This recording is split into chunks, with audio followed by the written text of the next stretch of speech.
The empire grows. Yes. Vince McMahon is out for Bloodsport. Jean-Claude Van Damme? No, we're talking about GCW. Could WWE be interested in purchasing one of the most underground brands of professional wrestling? We will talk about this in a little bit. Plus, the Ring of Honor World Champion has secured a future with a big televised wrestling company, even though Ring of Honor technically isn't, they're owned by AEW. Is he staying there? We'll talk about it. We got news on that.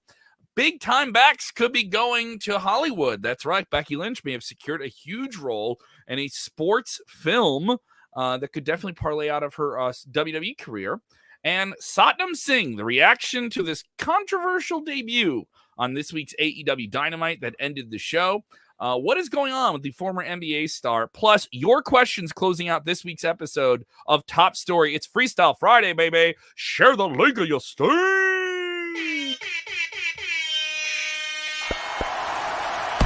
Watch out, watch out, watch out, watch out!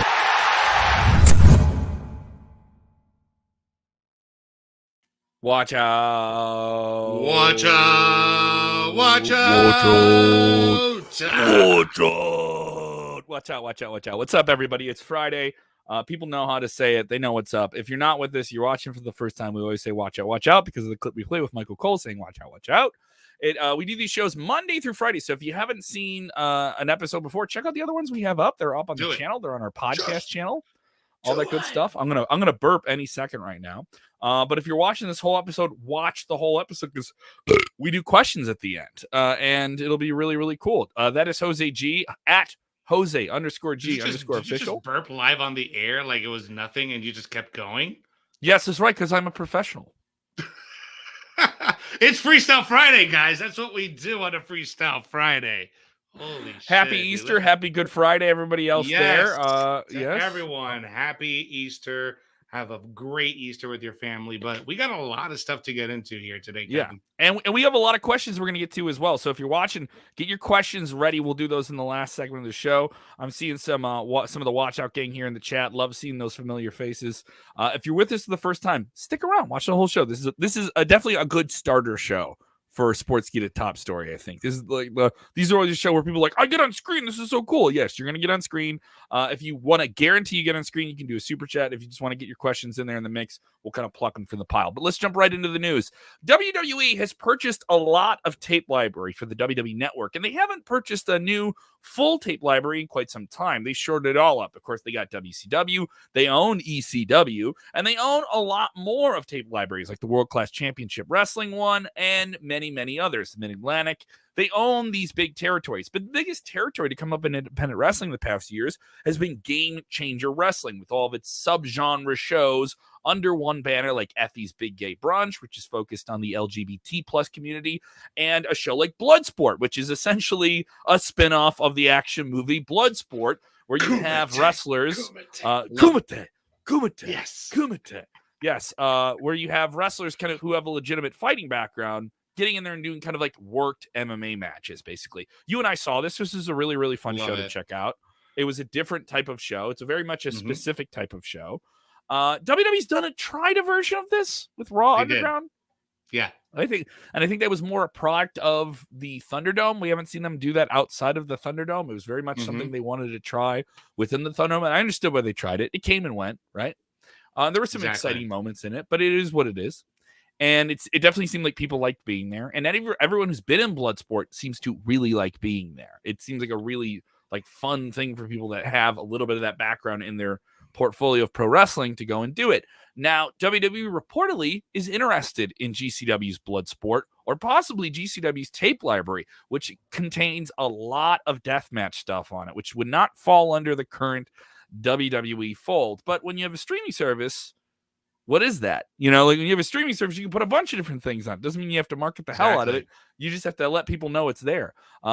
Disney Plus has some things on it that are soon going to be like R-rated things. You know, like the PG-13. Oh, they already do. They already do. They got that library, that Marvel library from Netflix, and now they have all the TVMA Marvel-related content on Disney. So that's just kind of shows you where the business is going with streaming, right? Mm-hmm. Yeah, a lot of people saying, what's the deal here? NYC in the house. Mr. McMahon buying GCW, make it happen. That's what Tony is saying here. A lot of interesting things here. So this parlays into a story from Brett Lauderdale, the owner and operator and main producer of GCW. Hell of a guy. I met him in passing when we were down in Texas. He was very polite, sweetheart of a guy, well documented that he loves wrestling, has been around it for a long time and built this brand up, got him to sell at the Hammerstein Ballroom. And then they buy out a suite at WrestleMania. You got a lot of talent there. You want to take care of some people. You're already down there. We're not going to run opposite WrestleMania on Sunday night. Let's buy out a suite. So that's what he does. Buys out a suite for WrestleMania. Stephanie McMahon takes a photo with him. Very interesting that Stephanie McMahon would do that. But it's also worth noting when you buy a lot of these suites at these major events, they tend to have a big name kind of come by and say hi. When we were in the press box, Jimmy Hart came by and took photos with everyone. I thought like, oh, okay, this is like a fun, like, oh, you're up here, we're going to take care of you type deal. And sometimes it's even done by the venues, the venue that's separate from WWE. But yet Stephanie McMahon, who's in the executive branch of WWE, taking a photo of Brett Lauderdale. Very interesting. Now, Brett Lauderdale saying a conversation was had. Yes, you're absolutely right. Dave Meltzer, good old Uncle Dave, reporting today on the Wrestling Observer newsletter that that Brett Lauderdale was involved in, and he actually expressed this on his podcast, that the biggest wrestling company in the world has expressed interest in the Bloodsport brand. Lauderdale was seen pictured with Stephanie McMahon in the suite, as you said, but it's been speculated that WWE is interested in the tape library. As you guys know, Vince McMahon is against blood on WWE TV, which also kind of raises some eyebrows on why he would be specifically interested in the Bloodsport tape library, because it is violent. If you've never watched it, I highly recommend you do. This was my second one live. I've seen all of them on Fight TV. They're fantastic. But yeah, man, I don't know what the motive behind this would be for WWE. What's the cash grab? What's the end game for them? What do you think? The weird thing is, since Nick Khan has been able to be in an executive branch of WWE, the edict that has come down from him as the president now of WWE's, they don't want to have this impression that, yeah, we are WWE, we are the sports entertainment brand, and we've gained this conditioned idea that we're the big bad guys. Even though everyone watches their stuff, we're the big bad guys. People will bitch and moan about Disney, but they'll go to Disney World and they'll love the things about Disney, but they'll bitch about Disney as a company, right? And I guess I get some of it. People do the same thing with George Lucas when he was running Star Wars, and it's a matter of you become big enough, you create your own enemies to some degree.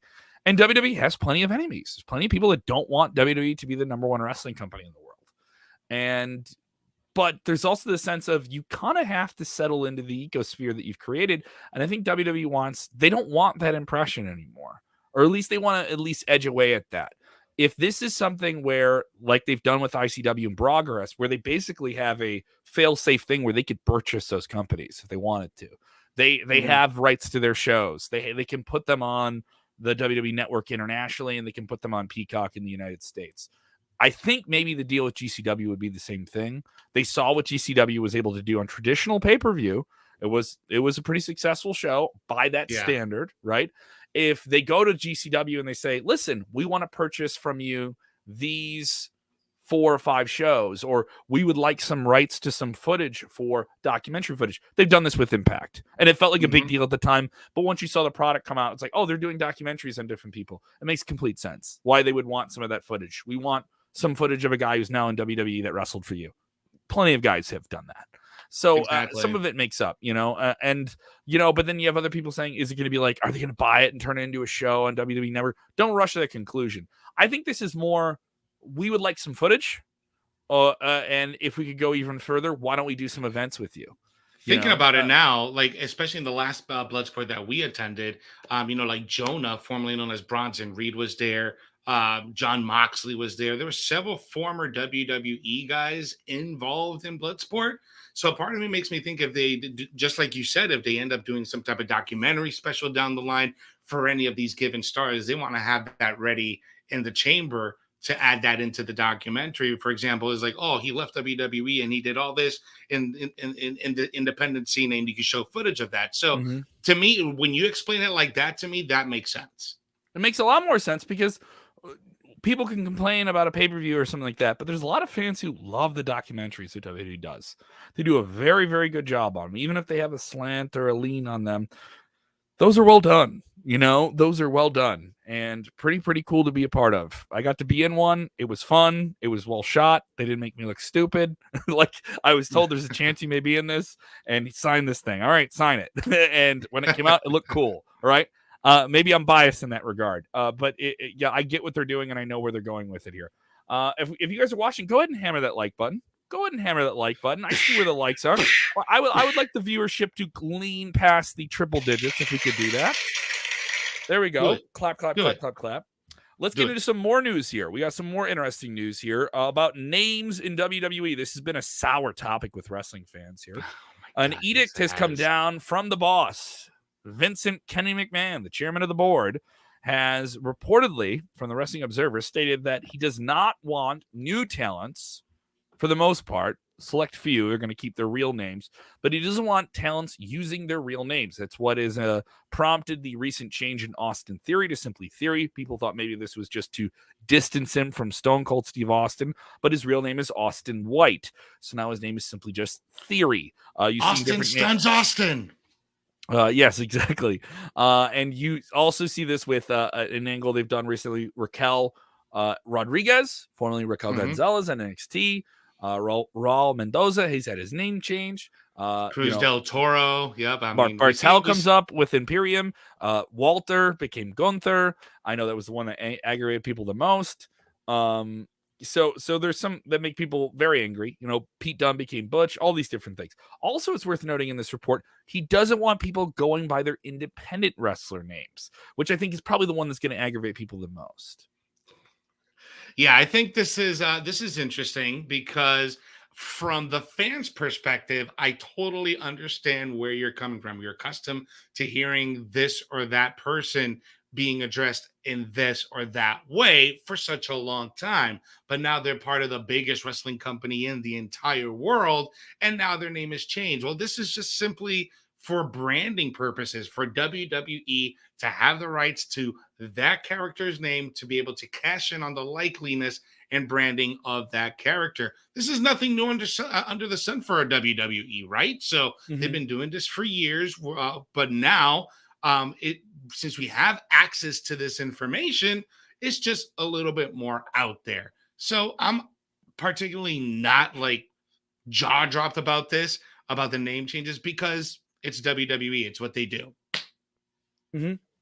Yeah, and some people asking, why am I asking you for streaming triple digits? We're on multiple platforms, guys. We're not on just one thing. So all we see is just the one thing we're looking at here. I get this. A lot of people get mad about it, but my perspective is you're probably doing this for licensing and video game stuff. That's exactly what it's for. And action figures and all these different things. But then obviously you're at the same time going to make exceptions for Gable Steveson because he's an Olympic gold medalist. You're going to make an exception because a Brock Lesnar is a Brock Lesnar. You're going to make an exception because a Ronda Rousey is a Ronda Rousey. If someone is a draw in 1,500 seat, gymnasiums and VFW halls, and they're a hot underground sensation, and WWE picks them up, yeah, it's a hard pill to swallow, but that pill goes through the system very quickly. We got over Bryan Danielson being Daniel Bryan very quickly. It wasn't. Some of them, I think, are same with Braun Breaker. We got over that name pretty quickly too. So yeah, some of them are easier than others. Like Butch hasn't stuck yet, but it's still new. I'm not. That isn't me excusing it because it is a silly corporate thing you have to do, right? But I get it. I just get it to some degree. I just don't think it's the worst thing that WWE has done to people. It's not the worst thing they've done to people. No. And speaking about the worst that they've done to people, it's been the 2-year anniversary since that Black Tuesday back in 2020 when we had the big massive layoffs. I just got that in my timeline earlier today, so I just thought I'd mention that the big layoffs back in 2020 right after Oh, the man. pandemic, right in the height of the pandemic. But I did want to shout out to all 99 of you that are watching right now. It's Thank you. Freestyle Friday. I want you guys I want every single one of you to smash that like button, engage with the show. The more of you that hit that like button, the angry emoji button, the laugh emoji button, the more of you that engage with the show, a lot more people get to join in and watch and join in on the conversation. Make sure you guys sound off in the comments because we are having our Freestyle Friday at the end of the show where you guys get to control the last segment of today's show. So let's rack up those likes, guys. I appreciate you guys and we love you. Let's jump into our third story here, Kevin. Oh, no, I'm sorry. I'll get to this one. Yeah, Jonathan Gresham signed through ROH with AEW. This is an interesting scenario. He won the Ring of Honor World title at their kind of final pay-per-view as their own company, separate from AEW. Final battle. He has held it since. He's defended on several different events, and he will defend it this weekend with AEW at the Battle of the Belts show, which will air on, I believe, is that TNT? That'll air on TNT on Saturday night. I believe, yeah, it's TNT on Saturday night. Yes. Yeah. So it's interesting here. Is that he is reportedly from Fightful Select secured a deal with AEW in some way, but it will be underneath the Ring of Honor banner. It will be under that banner specifically. And it is worth noting, does this mean he's just with them? It varies. A lot of the AEW deals are very, very different. They're not just like a WWE deal where we have you lock, stock, and barrel. There's some talents that are allowed to do different things. There's some talents that are allowed to work independent dates in a limited way, in a very specific way for select promoters. There are some talents that got to go do Impact stuff for a while, right? And others didn't, So, and there's also tier deals. So some people are paid only on their per date appearances, and then other people are, paid like a downside guarantee, similar to a WWE contract. So, what are the specifics of his deal? Not exactly clear, but we do know it's under the Ring of Honor part, underneath Ring of Honor. That he's going to be in that for a while. Yeah, and he's the champion there. It makes sense. Yeah, he has the AEW contract. So he's going to be having the AEW contract, but he's representing the Ring of Honor brand under the AEW umbrella. If that makes sense. It seems confusing to read it, but I guess when we talk about it makes a little bit more sense. I mean, this one's been brewing for a while. It makes complete sense. He's one of the best technical wrestlers in the world. He fits with the AEW brand.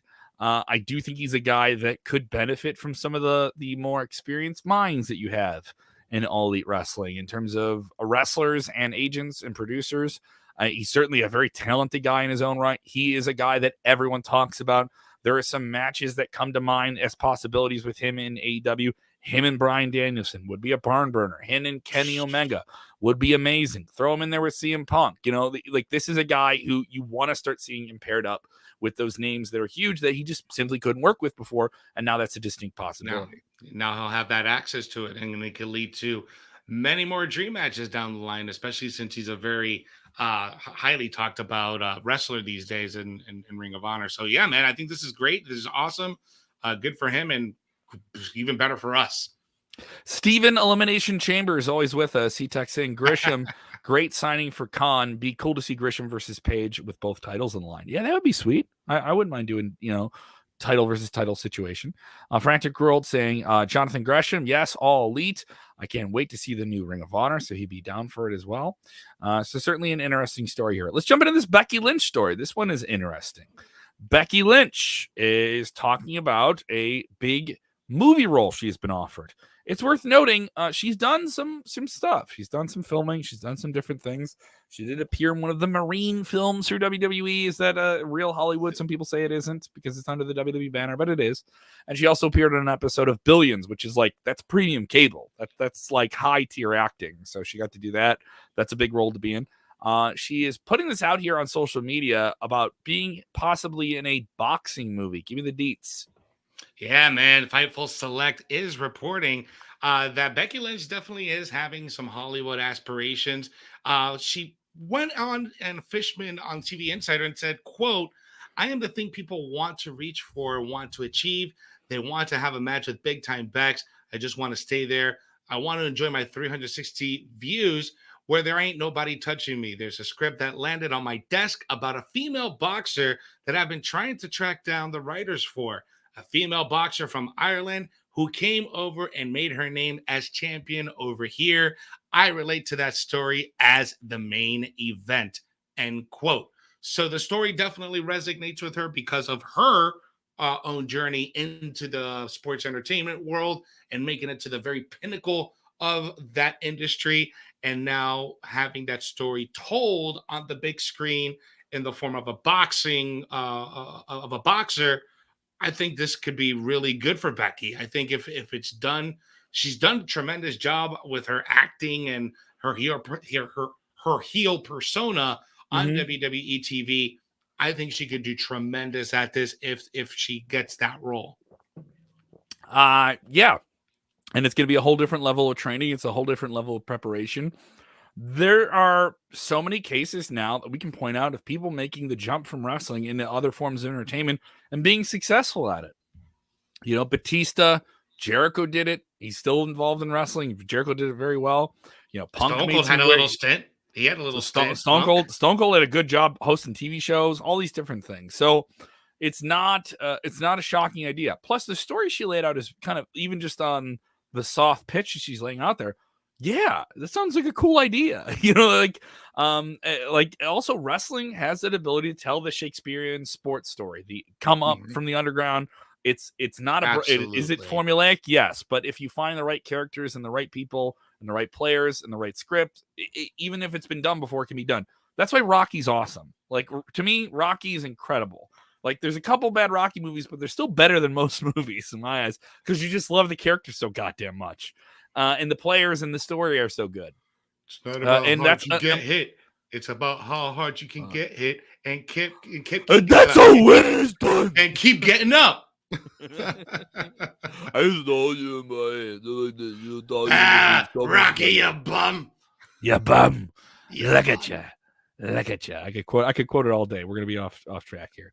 But this would be big if she could get a role like this. I agree. Go seek out Fighting with My Family, the movie The Rock produced a few years ago. That's a very, very good movie. That was a good film. It was a good film. Very, very good movie about wrestling. Yeah, I think it's up. I know it was up on Hulu for a while. I don't know where it's streaming now. So let's get right into it. It's Freestyle Friday time. All right, we go a little bit longer on the Friday show. Your questions drive the conversation. Remember the rules. No fantasy booking. No, we will not confirm. Can you tell me if my fantasy booking in my head is going to be a real thing? Just ask me, could this happen? Don't tell me, I would like to see this happening. Will it happen? All right. No confirmation of fantasy booking. Questions. You must do it as a question. All right. And we will get you on here. All right. You can post multiple questions. If we don't see it the first time, repost it again. We got Kevin Oshiro watching us on YouTube saying a brawl for all concept. I guess referring to the GCW interest from WWE. I think that'll be cool. The thing is, Brawl for All was real. That was a shoot, and it was, none of them were actually pretty fights. You know, they weren't like entertaining fights. You could watch the whole thing, I think, in like 45 minutes. By the way, everything in Brawl for All, I've heard about it being in one cut video somewhere online. Not saying I support pirated video, but you can watch the whole thing, and it's pretty ugly when you watch it. I get what they were going for, but the dark side of the ring on that is pretty ridiculous. Go seek that out. Kyle Jacobs, this will be nuts. WWE bringing back the Attitude Era? I don't know if this is bringing back the Attitude Era because everyone talks so much about eras. If you've been a wrestling fan for more than 10 years, the word era is brought up, and like, what era are we in? And that's such an aesthetic not like nomenclature that like wrestling fans are so tied to, of what era and who defines the era. And I guess it's more of a video game type thing because you want everything kind of in like a certain category and a time frame. But I don't know, with streaming and everyone being able just to watch what they want, and even you could have fans that are just SmackDown fans. You know, you could have fans that are, as we talked about, I was talking about younger wrestling fans. They just follow through YouTube and they enjoy it through YouTube. You've mentioned it several times. Yeah, you've mentioned I know, but to me, it's like a shocking thing. I was like, you just watch clips? You know, like, that's it's the truth. That's the reality that we're living in.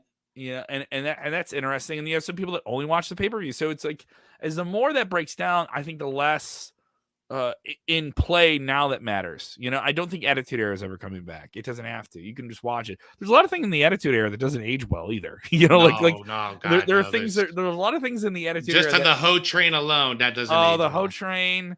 There's certain senses of humor that at the time were like very funny that you would laugh at because you thought they were funny. But now as you grow older and society changes and you change, you're just like, oh boy, all right. There's a lot of stuff that's very cringe. That's very cringe from back then. And there's some of it that's so like ridiculous. Looking at it again, I'm like, why the hell? Like Val Venus is a great example, right? Like, because when you see Val Venus, choppy your pee-pee. Oh, exactly. Like this, he's a porn star wrestler. What? Like, what other era are you able to pull that off? Adult film star. An adult film star. Yeah. Respect.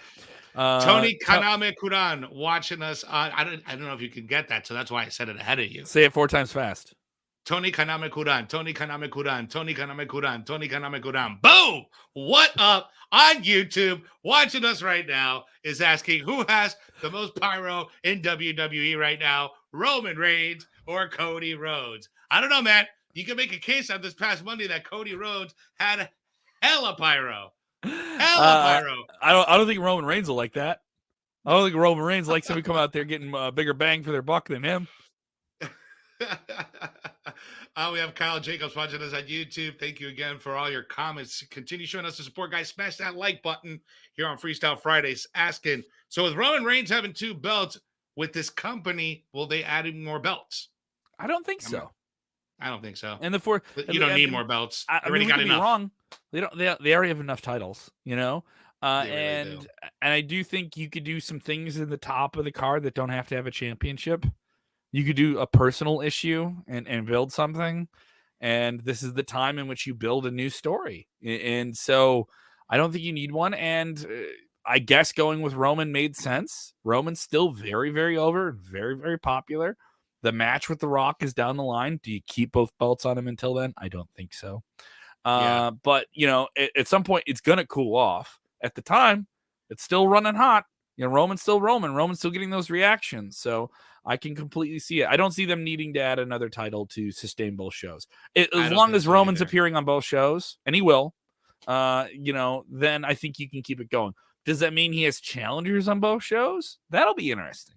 Will they do something where they have him in 2 different programs? And then you're talking about overkill, though, because you're having him on Monday and on Friday. And at some point, is that almost the story itself? Is it burnout for, you know, for the tribal chief? You could see that. I think that could be burnout for the fans, too. It could be too much. I think so. Roland Curtis, always supportive of the channel. Thank you so much, Roland. Appreciate you, buddy. And he goes, Becky Lynch gets offered a movie role. Yeah, so she's got a script. She's basically saying a script was on her desk. She got a hold of the script. Some people think she'd be good for it, but she hasn't. And then Dark saying Becky Lynch can't act, but maybe. Like hell she can act. She was already on Billions. Like hell she can't act, dude. She's on television. On Billions. She's acting every single night in front of 15,000 people. Can act. Oh yeah. Come on now. Come on. You know better. You know better. You know better. You come with that stuff, I'm gonna block your shots. I'm gonna go Matumbo on you. Go. He's no. He's gonna go. Hold on. Because we were talking earlier in the chat, and we just started because I dropped that Bloodsport story, and I'm like, oh, we need to drop that. We need to drop that in the top story, and I think that's exactly what I'm about to do right now. This is literally Kevin blocking all of the hate from all of you guys right now. He's like, what do you got? What do you got? I'm blind. I'm blind to your bullshit. And then the response would be Bloodsport.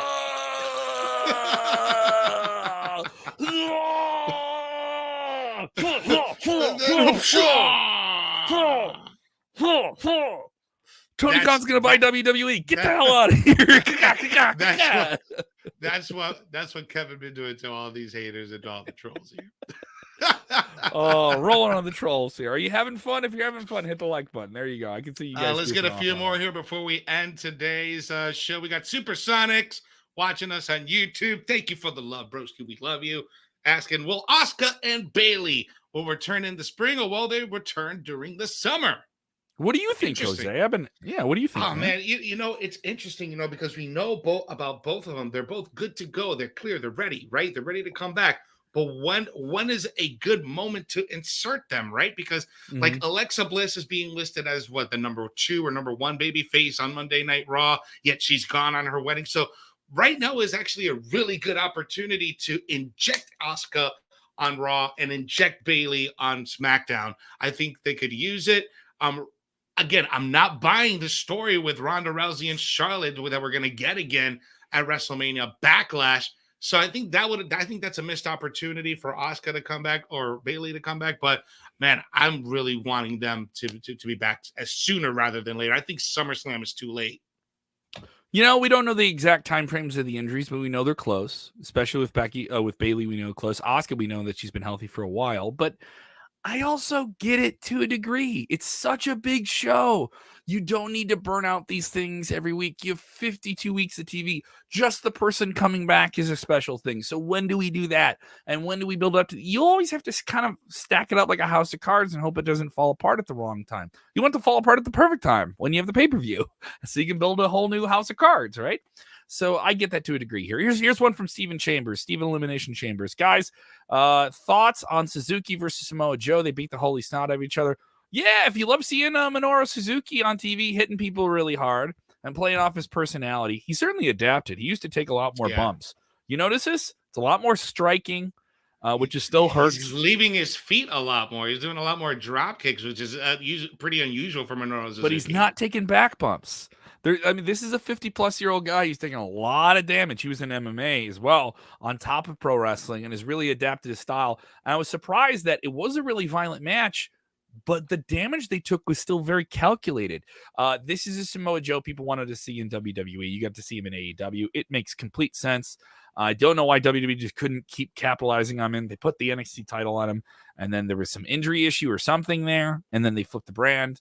And rebooted NXT, so the timing was weird. It's right. Just makes sense. Him having a Ring of Honor title, a Ring of Honor television championship makes complete sense. And the match was good, except for the thing they did afterwards with Satnam Singh. I just did it. Yeah. That was wrestling in slow motion. All good. It was all good until that point. You could have just ended the broadcast and would have been It would have been a great episode. But no. People didn't leave talking about Minoru Suzuki and Samoa Joe having this great match and Samoa Joe wins the title. They weren't talking about that. No, they were talking about the shitty debut that we got that night, which is terrible because that was such a fantastic match and a great accomplishment for Samoa Joe. So I don't know, man. Craig Backlund a man with a beard superior to mine. Craig Backlund. Look at that beard. That is a fantastic beard. Look at that thing. Please give me your tips, Craig, because I am trying to grow mine out and it can never get that luscious and that magnificent. So turn the volume down. Turn the volume down. He goes, do you guys think they're going to push Cora Jade in NXT 2.0 to go after the women's championship after doing her storyline with Natalya? Quite possible. Well, I think there's more to be said for that. Natalya in NXT, I thought, was a very smart move. The people I don't want to say sent down to NXT. The people they've sent to NXT have done some cool things. Dolph Ziggler went there and had a title run and got Braun Breaker a little bit of a rub. You had AJ Styles go down there and have a hot match. I like that idea. I think that's the way it should be done. I'd love to see a tag team go down there and do something interesting. Roland Curtis with a super chat. Thank you so much, Roland. Really appreciate it. This will be our last one for the show, guys, and I wanted to leave this one because this is hilarious. I love this. Triple H is one of the best actors in wrestling history. Of course, he's talking about his performance. Yes, he is. And he was in Blade Trinity. He was in Blade Trinity. He was also on that movie, Was it The Chaperone or The Escort? Oh, my God. That was a WWE production. Oh my God! He was I believe it was Inside Out. Was there another one where he was like a guy who got out of prison? Michael Rappaport was in the movie. I didn't see it. Oh yeah! Oh my God! Yeah. So there's a couple more in the chat on Facebook and YouTube. I will jump into your Facebook and YouTube, and I will jump into the chat with you guys afterwards and continue to have those with you. So don't worry, I'm going to do that right after the show. If you haven't done it yet, and you guys just watch some of our stuff on YouTube and you don't catch everything, go subscribe to our podcast. Our audio podcast is blowing up. We went number one in Ireland this week. So we really appreciate that. Thank you guys so much. Acknowledge us. We are on the Apple wrestling charts in the United States, Great Britain, Australia, Canada, Pakistan, India, Germany, and beyond. So we really, really are grateful for that. You can also stream us on Spotify. So if you're a Spotify person, we're in the podcast tab on there. One more on Spotify. We have a little bit of a poll too. So if you want to try and do the poll thing as well. And there's a chance we may be able to go live on Spotify in the future. We're working the details on that. We're working the details on it. Yeah, we could do a live stream. You guys can listen to the live stream while we're here on YouTube and on Facebook and wherever we're live. You can listen to it also doing the audio feed on Spotify. So we're trying to get that all squared away, but that's coming down the pipeline too. Roland said, I meant acting that Triple H did as a pro wrestler. It's true. It's true. I appreciate the clarification there, Roland. No, because pro wrestling is acting. It is acting. Whether or not people want to agree with it, it's completely. It is a method of acting. Yes. Philip Candle, he knows what's going on. Hit the link or you stink, baby. He knows what's up. You hit the buttons or you stink. You immediately start to smell bad if you don't hit the buttons that we tell you to hit. You're still watching live. Go ahead and smash the like button. Go ahead and share the link with your wrestling buddies as well. And remember, have a great weekend. Watch Rampage. See if Adam Cole wins that AEW championship. See Happy what's Easter. going on with Roman Reigns. Have a great Easter. Go find them eggs, baby. All right, go find them eggs. I'm gonna be at New Japan. I'm gonna be at New Japan Pro Wrestling tomorrow. I'm gonna try not to get punched in the face by John Moxley just walking through the crowd. Why are you clapping? Why did you play the clapping for that? Why are people clapping for that? You're about to get kicked in the face by John Moxley? Oh, there you go. There you go. All right. Thank you guys so much. And remember, when watching wrestling, do the most important thing. Jeremy getting in here with a chat on screen. He can't be here physically with us. Remember, when watching wrestling, do what? You got to enjoy it and acknowledge us. Yeah? Yeah. Yeah. Talk to them. Watch out, watch out, watch out, watch out.